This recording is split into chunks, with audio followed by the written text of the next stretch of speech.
उसके पास कुल कितना धन है? 84,100 रुपया। 50% जब वो अपनी पत्नी को दे देता है तो शेष उसके पास कितना बचेगा? यानी 50% बचेगा। और 50% का मतलब कितना? 42,050 रुपया बचेगा। अब 42,050 रुपया को दो पुत्र में बांटता है। एक पुत्र उसका ए है और दूसरा बी है। ए का आयु कितना दिया हुआ है? तो ए कह रहा है 15 वर्ष का है और बी कितना है? 13 वर्ष का है। अब यहाँ पे समझना है, कह रहा है कि दोनों को क्या करता है?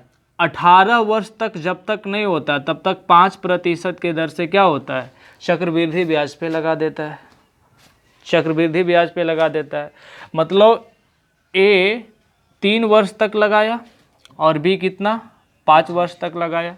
चूँकि 13 वर्ष से 18 वर्ष होने के लिए उसको 5 वर्ष बढ़ना पड़ेगा और इसको 3 वर्ष बढ़ना पड़ेगा, जबकि ब्याज कितना है? ब्याज की दर 5% है। अब यहाँ पे समझना है कि 18 वर्ष तक में दोनों का धन क्या हो जाता है? समान हो जाता है। तो जब भी धन समान हो जाए तो ध्यान रखना है कि दोनों के बीच धन का जो अनुपात, ए और बी का जो अनुपात वही होगा जो दोनों के, मतलब याद रखते हैं आर बराबर कितना है? 5%। 5% का मतलब कितना? 1/20 का मतलब 21/20, यानी कोई धन 20 होगा तो एक साल में कितना हो जाएगा? 21/20। ये 21/20 लिखना है। और दोनों के टाइम का अंतर जो होगा पावर में चला जाएगा। तो दोनों का टाइम कितना है? इसका 3 है और इसका 5 है, 2। यानी कि दोनों के बीच धन का अनुपात कितना था? 441/400। ये सब हम केवल समझाने के लिए लिखे हैं, इसका कोई यूज नहीं है, केवल डायरेक्ट यहाँ से चलना है। यानी एक और बी का धनों का अनुपात क्या होगा? तो चूँकि ए 5 साल तक रखा और बी का कितना? 3 साल तक रखा, और दोनों का दर कितना है? 5% है। चूँकि जब भी समान होवे तो अनुपात, इस अनुपात में धन बढ़ता है, ध्यान रखना है। अब टोटल धन कितना है? 42,050। और इधर दोनों का टोटल धन कितना? 841। पूछा जा रहा है बी का धन, तो बी का धन कितना हो जाएगा? 400। ये काट देंगे कितना बार में? 5 बार में। 5 चौक 20, यानी बी को कितना? 20,000 रुपया मिलेगा। बहुत ही अच्छा प्रश्न था ये। आगे 44 के बाद चलिए 45। नहीं, ये इस कंडीशन में ये लागू होता है। प्रश्न पहले रहेगा ना, तब समझ में आ जाएगा। 45 नंबर कह रहा है, एक फल विक्रेता कुछ संतरे खरीदता है, उनमें से 40% बेचकर वह सभी संतरों का लागत मूल्य वसूल कर लेता है। जैसे संतरे अधिक पकने लगते हैं वह कीमत कम कर देता है और शेष में से 80% वह लाभ की पूर्व दर से बेच देता है, और शेष संतरे जब वह सड़ जाते हैं तो वह उन्हें फेंक देता है। बहुत ही अच्छा प्रश्न है, समझते हैं। कह रहा एक आदमी जो है फल विक्रेता 40% संतरा बेचता है और उसका क्या होता है? क्रय मूल्य निकल जाता है। मतलब हम कह सकते हैं विक्रय मूल्य का 40% जो है क्रय मूल्य उस वस्तु का है, हाँ सीपी है। क्योंकि 40% ही धन बेच रहे हैं तो क्या हो रहा है कि 100% आ रहा है, क्रय मूल्य वापस आ रहा है। मतलब विक्रय मूल्य का 40% बराबर क्रय मूल्य। यहाँ से क्या हो जाएगा? प्रतिशत के लिए बटा 100 कर दें, 2 और 5 का अनुपात, अर्थात सेलिंग प्राइस अनुपात सीपी बराबर कितना? 2 और 5 का अनुपात। यानी कि प्रॉफिट कितना हो जाएगा? 150% होगा। डायरेक्ट देखिए 3/2, 3/2 का मान 150%। अब प्रॉफिट कितना कमाया है? 150%। अब समझते हैं, चूँकि वह 40% संतरा क्या कर चुका है? बेच चुका है। अब उसके पास कितना संतरा बचा? 60% बचा। अब जो भी बेचेगा कुल का कुल उसका क्या जाएगा? लाभ जाएगा। क्यों?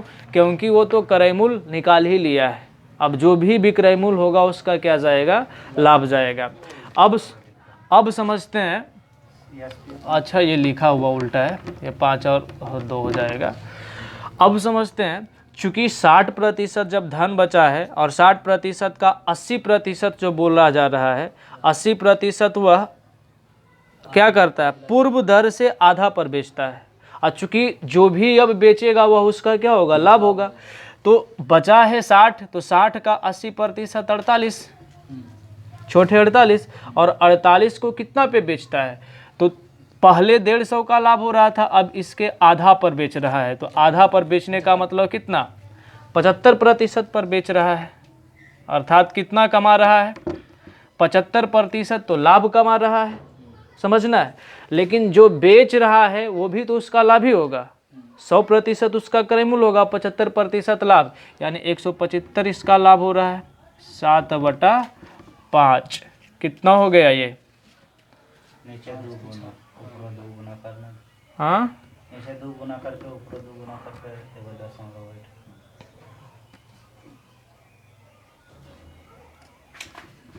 ये कटेगा नहीं, ना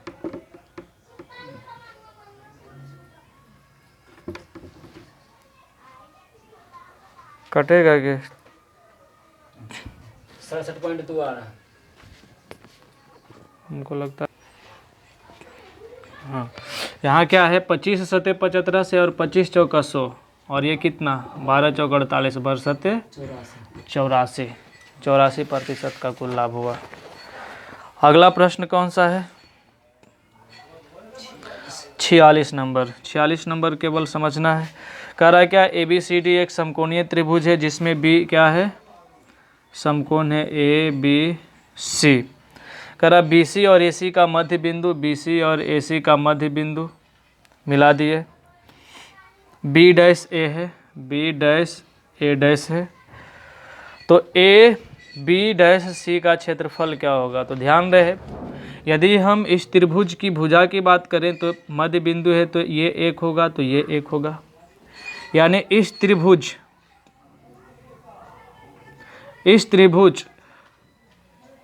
के लिए भुजा 1 और ये बड़ा वाला त्रिभुज की भुजा के लिए कितना होगा 2। तो हम लोग जानते हैं कि त्रिभुज का क्षेत्रफल क्या होता है, उसके भुजा के वर्ग के समानुपाती होगा, यानी छोटा वाला त्रिभुज का भुजा 1 है तो 1 का स्क्वायर हो जाएगा, अब बड़ा वाला त्रिभुज का भुजा क्या है, छोटे वाला का दुगना, तो 2 का स्क्वायर 4, यानी बड़ा वाला का 1/4 गुना होगा।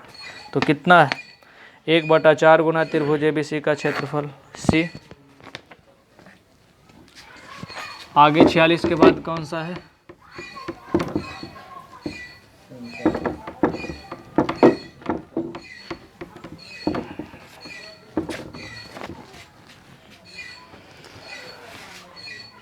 सैंतालीस नंबर लगातार छूट कर देना है, ये बताने लायक भी नहीं है। 48 नंबर देखते हैं। 48 नंबर दिया हुआ है, निशा ने 1 रुपया में 2 के हिसाब से कुछ संतरा खरीदा और उतने ही संतरा 1 रुपया में 3 के हिसाब से खरीदा। ध्यान रहे, जब भी वस्तु और रुपया की बात आएगा, रुपया बटा वस्तु कर देना है, और रुपया बटा वस्तु करने से एक वस्तु का कीमत निकलता है। तो 1 रुपया में 2 के हिसाब से, यानी एक वस्तु का कीमत कितना, 1/2 रुपया। फिर 1 रुपया में 3 के हिसाब से 2 वस्तु का कीमत, ये मिला करके कितना हो गया, कर दें 5/6, यानी कि ये 2 वस्तु का कीमत है। तो एक वस्तु का कीमत निकालने के लिए क्या करेंगे, 2 से भागा देंगे। एक वस्तु का क्रय मूल्य कितना आ गया, 5/12। कितना आया, 5/12। बोला जा रहा है क्या कि 20% लाभ कमाने के लिए, तो सबसे पहली बात कि 20% का लाभ कमाना है, मतलब 120% में बेचना है। 120% का मान कितना होता है, 6/5। ये 5 से 5 कट गया, ऊपर क्या आ गया, 6/12। अच्छा, 6 और 12 को हम क्यों नहीं काटे, क्योंकि 1 दर्जन का कीमत पूछ रहा है, और हमको पता है ऊपर में क्या होता है रुपया, नीचे में वस्तु, तो 12 वस्तु का कीमत कितना, यानी 6 रुपया में बेचेगा, बस इसीलिए नहीं काटे। अगर काट देते तो फिर वापस हमको क्या करना होता, नीचे 12 लाना होता है, क्योंकि 1 दर्जन का कीमत पूछ रहा है। बात आ गया समझ में, 6/12 यानी रुपया बटा वस्तु। 12 वस्तु का कीमत कितना हो गया, 6 रुपया हो गया। 48 था ना, 48 के बाद कौन सा है, चलिए 50 नंबर।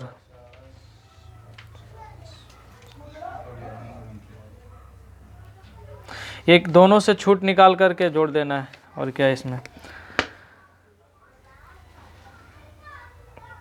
चलिए 53 नंबर देखते हैं।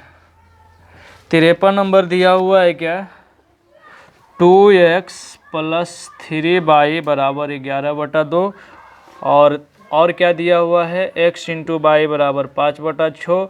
पूछ रहा है किसका मान, 8x³ प्लस 27y³। ध्यान रहे यहाँ थोड़ा सा देखते हैं, ये 2x प्लस 3y है और यहाँ 8x³ प्लस 27y³ है। हम कह सकते हैं इसका क्यू ये है और इसका क्यू ये है। जब क्यू में जाना रहे तो हम क्या करेंगे, इसका क्यू कर देंगे। क्यू कर दें क्या, चलिए तो a प्लस बी का होल क्यू बराबर क्या होता है, AQ, अर्थात ये 8 का Q, BQ 27y³ plus 3a² यानी 3a² का मान 4 तिया 12 तिया 36x/।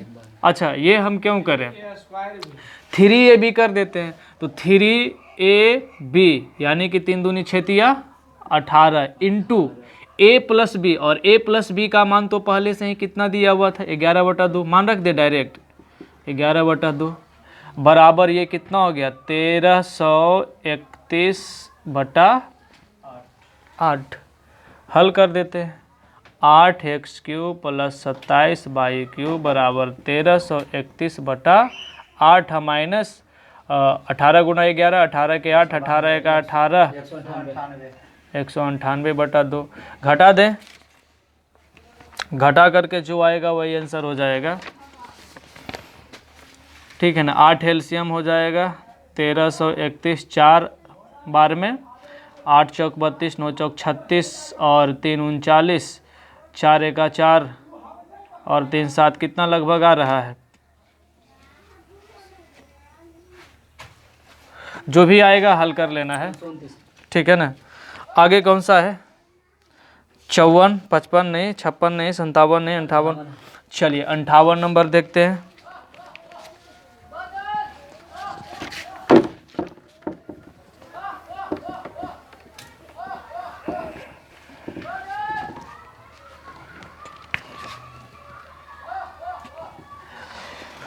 करा ए, बी और सी में 3000 रुपया इस प्रकार वितरित किए जाते हैं कि ए को बी और सी को मिला करके प्राप्त राशि का 1/3 हिस्सा मिले। ध्यान रहे जिसमें का या से लगा रहे वो हर को इंडिकेट करता है। और यहाँ कह रहा क्या, ए को बी और सी का 1/3, तो हम लिख सकते हैं ए अनुपात बी और सी का, बी प्लस सी का मतलब 1 और 3 का अनुपात में।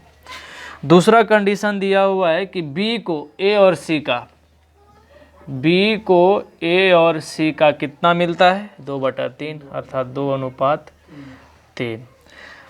आगे कह रहा है कि इसमें से सी का हिस्सा क्या है, तो सबसे पहली बात क्या करेंगे हम, ए बी और सी का क्या करना है, एलसीएम निकालना है, सॉरी अनुपात निकालना है। मिला देंगे। अनुपात मिलाने के लिए क्या बताया गया है, अनुपात मिलाने का तरीका है कि जो चीज़ समान रहे उसको समान करेंगे। और यहाँ पे क्या समान है, तो a प्लस बी प्लस सी समान है, तो a प्लस बी प्लस सी का मान 4 और इसमें a प्लस बी प्लस सी का मान कितना, 5, जबकि a प्लस बी प्लस सी का मान समान होना चाहिए।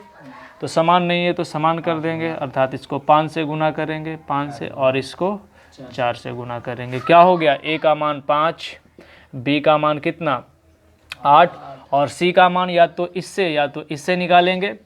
तो a प्लस सी बराबर कितना 12, जिसमें से a है 5, तो c का मान कितना 7।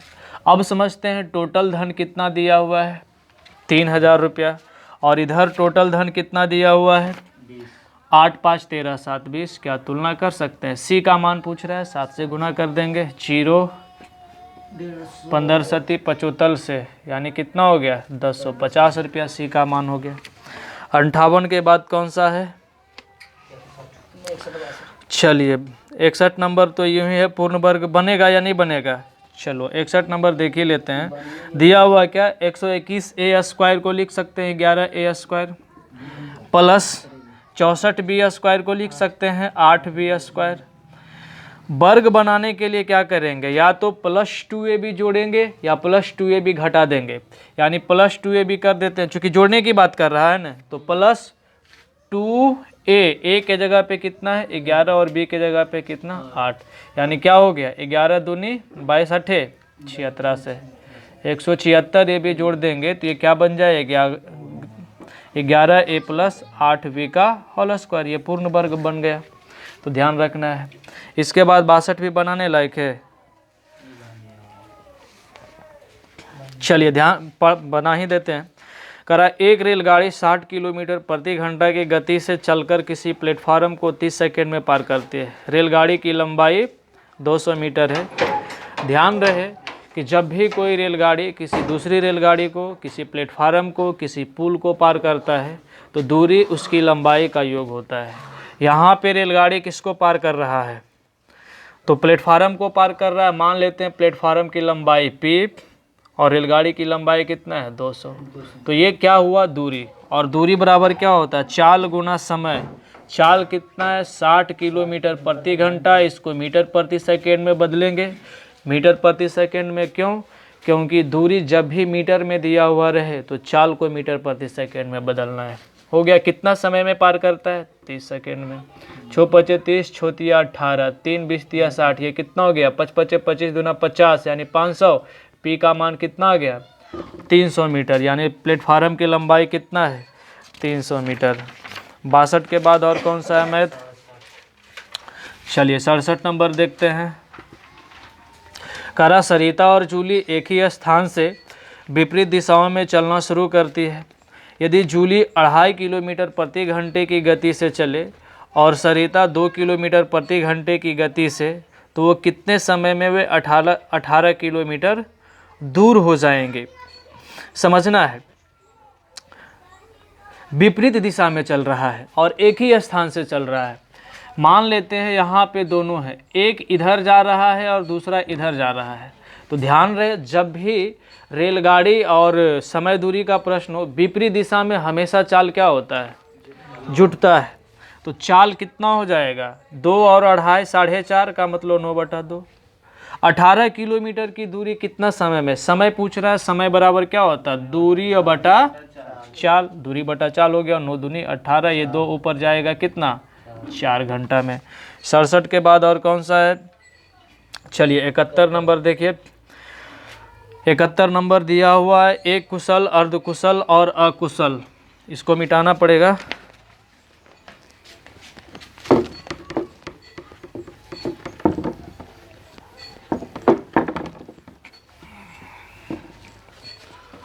चलो समझते हैं। 71 नंबर दिया हुआ करा एक कुशल, अर्धकुशल और अकुशल। लिख देते हैं, ये क्या है, कुशल है, अर्धकुशल है और एक क्या है, अकुशल है। मतलब एक पूरा जानकार है, दूसरा आधा जानकार और तीसरा क्या है, कुछ भी नहीं जानता है। कितना कितना दिन काम करता है, ये 7 दिन काम कर रहा है, ये 8 दिन काम कर रहा है और ये 10 दिन काम कर रहा है। ये इसका समय का दिया हुआ है। आगे कह रहा, यदि प्रतिदिन उनके काम का अनुपात, ध्यान रहे प्रतिदिन लगा दिया है तो प्रति ज्यों ही लगा दिया जाए तो वो उसकी क्षमता को इंडिकेट करता है। जैसे बोला जाए कि प्रति घंटा 5 किलोमीटर, मतलब क्षमता बता रहा है कि 1 घंटा में 5 किलोमीटर जाएगा। प्रतिदिन मतलब समय आ रहा है, दर आ रहा है, तो दर किसको इंडिकेट करता है, क्षमता को। तो यहाँ पे देखते हैं, कह रहा प्रतिदिन 1/3, 1/4 और 1/6 के अनुपात में क्या करता है, काम करता है, यानी कुल मिलता है। तो 1/3, 1/4 और 1/6 को डायरेक्ट हम अनुपात में लिखें तो क्या होता है, चूँकि अनुपात जो होता है बटा में नहीं होता है, तो क्या करेंगे, हर का एलसीएम, यानी कितना हो जाएगा, 4, 3, 2। अब बोला जा रहा है क्या, कुशल वाला कितना कमाएगा, चूँकि यह 7 दिन काम करता है और 1 दिन का इसको 4 मिलता है, 28। ये कितना कमाएगा, 24 और ये कितना कमाएगा, 20। अर्थात 1 दिन में ये तीनों मिलकर के कितना कमाएगा, तो 8, 4, 12, 2, 3, 6, 1, 7, 72 रुपया। टोटल कितना है, 369 है। बोला जा रहा है क्या, प्रशिक्षित कर्मचारी को कितना मिलेगा, तो प्रशिक्षित कर्मचारी ये है, 369 की तुलना 72 से प्रशिक्षित कर्मचारी को 28 से गुना करेंगे। काट छाट कर लेना है, दशमलव में आ जाएगा लगभग जो भी आ रहा है। चलिए 72 नंबर देखते हैं। 72 नंबर दिया हुआ है, कह रहा है यदि दो कोणों का योगफल कितना 135 डिग्री एवं उसका अंतर कितना 12 डिग्री है, तो बड़े कोण का वृत्तीय माप क्या है। दो कोण का योगफल मान लेते हैं कि x प्लस वाई बराबर कितना 135 डिग्री और x माइनस वाई बराबर कितना है पाई बटा 12। पाई का मान 180 और बटा 12 का मतलब कितना 15 डिग्री। बड़ा कोण निकालने के लिए क्या करेंगे, जोड़ करके 2 से भाग देंगे, यानी जोड़ करके 2 से भाग देने का मतलब 75 डिग्री है।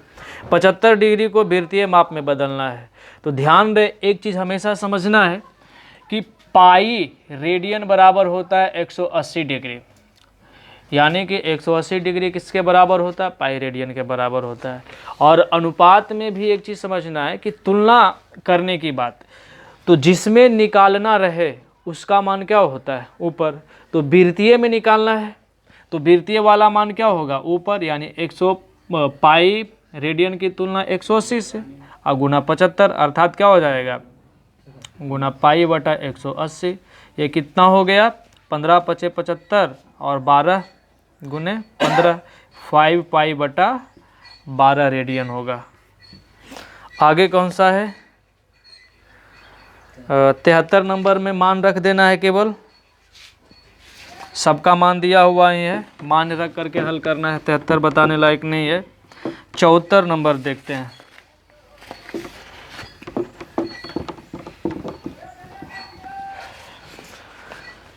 चलिए 74 नंबर क्या कह रहा है, करा उन वृक्षों की अधिकतम संख्या ज्ञात करें जो 1760 मीटर लंबी एक सीधी सड़क के दोनों किनारों पर 20 मीटर के अंतर पर लगाया जाए। अच्छा, एक चीज़ समझना है कि 20 मीटर के अंतर पर एक पेड़ लगाया जा रहा है, तो 40 मीटर के अंतर पर कितना पेड़ लगाया जाएगा, 2 या 3? 40 मीटर के अंतर पर हाँ 3 गो लगाया जाएगा। क्यों, समझते हैं कि मान लेते हैं ये 20 मीटर लंबा है और प्रत्येक 20 मीटर पर क्या है एक पेड़ लगाया जा रहा है, और यहाँ चलिए ये 20 मीटर फिर अगला ये 20 मीटर, तो एक पेड़ यहाँ लगेगा, एक पेड़ यहाँ लगेगा, एक पेड़ यहाँ लगेगा, फिर 20 या 60 मीटर पर कितना, तो 4 पेड़ लगेगा, यानी जितना दूरी उससे एक अधिक पेड़ की संख्या क्या होगा, अधिक होगा। अब यहाँ समझते हैं कि टोटल दूरी कितना है 1760 और एक पेड़ कितना दूरी पे लग रहा है, तो 20 मीटर के दूरी पे, अर्थात 20 से भागा देंगे तो ये डिस्टेंस निकलेगा और पेड़ की संख्या क्या होगा, एक अधिक होगा। और चूंकि दोनों किनारा लग रहा है ना सड़क के, तो दोनों किनारा लगेगा, तो गुना 2 कर देंगे, बस बन गया, 1 शून्य से 1 शून्य कट गया, ये कितना हो गया 8 दूनी 16, 8 दूनी 16, ये कितना हो गया 89 गुना 2 का मतलब 9 दूनी 18, 8 दूनी 16 1 17, 178। तो ये चीज़ ध्यान में रखना है कि जितना दूरी उससे एक अधिक पेड़ रहेगा। जैसे 20 मीटर वाला 1 गो तो 2 पेड़ लगा, फिर 2 गो तो एक अधिक 3 गो, ये ध्यान रखना है। 74 के बाद कौन सा है, 74 के बाद मैथ तो नहीं दिख रहा है, चलिए 91 नंबर पे, 91 नंबर पे आते हैं। क्या दिया हुआ है, करा त्रिभुज ABC की परिमिति 24 सेंटीमीटर है। चलिए लिख देते हैं, एक त्रिभुज है ABC का परिमाप कितना दिया हुआ है 24 सेंटीमीटर, उसकी भुजा BC बराबर 9 सेंटीमीटर है, और साथ ही साथ क्या दिया हुआ है कि BAC का समद्विभाजक AD है। कोण BAC का समद्विभाजक क्या है, AD है। आगे और क्या दिया हुआ, I अंतः केंद्र है। अंतः केंद्र समझना, कोण समद्विभाजकों के कटान बिंदु अंतः केंद्र कहलाता है। जैसे इसका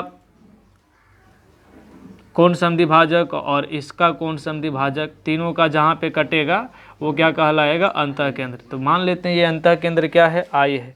पूछा क्या जा रहा है, AI अनुपात ID। ध्यान रखना ये एक प्रमेय है, यहाँ से ऊपर वाला जो होता है, ठीक है ना, ये वाला, यानी हम इसको कह सकते हैं कि AI जो होता है AB plus BC, AB plus BC बटा BC नहीं AC, ये वाला भुजा होगा AC अब बटा BC, ये दोनों का अनुपात होता है, ऊपर वाला इन दोनों का योग अब बटा ये जो नीचे वाला होता है बटा में ये। समझ में आ गया, ये प्रमेय है, इसको याद रखना है। अब प्रश्न पे हम आते हैं। दिया हुआ त्रिभुज का परिमाप कितना, 24 सेंटीमीटर, और BC बराबर 9 दिया हुआ है, तो 9 दिया हुआ है और त्रिभुज का परिमाप तीनों भुजा का योग होता है, अर्थात AB प्लस BC कितना, 9 घटा देंगे तो 15 आ जाएगा, यानी ये क्या हो गया 15/9, कितना हो गया 5 तिया 15 3 तिया 9, 5:3 हो जाएगा। बात आ गया होगा समझ में, ये वाला पॉइंट याद रखना।